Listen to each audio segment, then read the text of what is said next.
Welcome to the Picolino Extruder. Welcome back to the Magnetic IDEX channel. Today I'm going to show you the latest progress of my Picolino Extruder. Before we begin, I want to say huge thanks to all my supporters. A few major changes since the previous version. I've moved most of the components off of the cover and integrated them into the main body of the extruder. This helps me not only troubleshoot things, but also move all the load-bearing surfaces and functionality here. This also allows me to have a virtually constrained filament path. Let me give you a quick demonstration of how that works. The filament path is actually constrained about 80-90% here inside the main body. I can backdrive the mechanism just with the filament. That's just regular ABS. Still have my tension adjustment here if I need to make any changes, and now this heatsink is fully constrained in here. So again, I can loosen that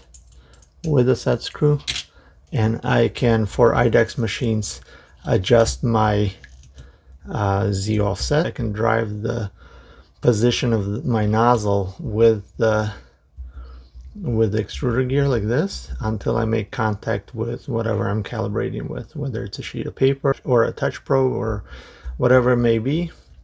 That's how I can adjust that. Or I can just use a feeler gauge and measure my offset, and then it's a pretty simple thing to just issue a command to move the filament by that distance. So that also works quite well. And then once you set it, you lock this set screw in place. And that's my conventional rigid filament. Now let's try ultra flexible. So this is NinjaFlex TPU. Let me show you how that filament path works for this. I will adjust my tension for that, mainly to keep a similar pressure between the two. So this would be my filament path for ultra flexibles. And again, you can see I can back drive this. It's best to just give it a half a turn or so to keep them, to have an equal pressure on both sides, on both wheels. So let's see if I can pressurize this a little bit more. So you can see that's how the ultra flexibles work. And yeah, so that's that. On this particular assembly, I put this together not to stagger the teeth, so they are actually side by side. We'll see how that works. I also have this little tapered butterfly connection here, so that, or dovetail, that I can press this together. And now when I apply torque to these screws, I will not actually cause any issues and having this housing try to split open. And so that's a tapered dovetail. And the way you take it apart is you take any M3 screw and drive that in.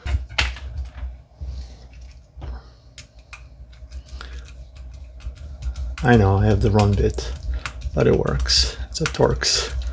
You drive the jack screw in and you remove this part. So it's easy disassembly, but I didn't have to compromise the surface and make another screw connection. So it's a tapered dovetail joint, and so once I remove the screw, I can just press it in to make my connection, and it's nice and solid.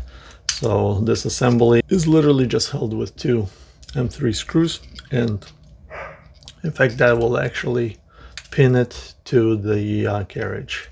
The back side here is pretty much the same. I do have my airflow exit that cools the gear, the extruder gear, cools the heatsink, and obviously cools the stepper motor that sits here. So I've got this air curtain kind of going around the stepper motor. I already briefly mentioned it, but in addition to being adjustable, this is easily removed. So you can quickly swap out your hot end like so, tighten the screw, and you've got your new Hotend in place. I can rotate it still a little, so I can apply a little more pressure here so that it's nice and solid. All of these white parts are made in polycarbonate, and I will use some silicone grease on this part just to help with friction and life. And one final piece is this cooling duct right here, and it's a counter current exchange duct where air tries to miss each other, and I really quite like that.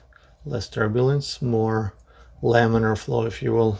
Overall, I'm pretty happy with how this is turning out. I know you guys are waiting for this design, really want to try it out, but at the same time I want to get this refined to the point where I feel like it's not going to cause any heartaches for you guys, and you'll be very happy with the design. So I think this is pretty close to final.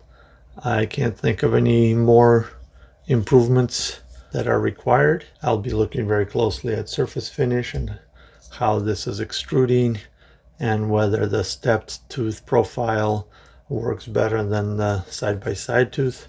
So this forms a V. The other configuration where the teeth are staggered, they form almost like a staircase where the teeth keep handing the traction off to each other.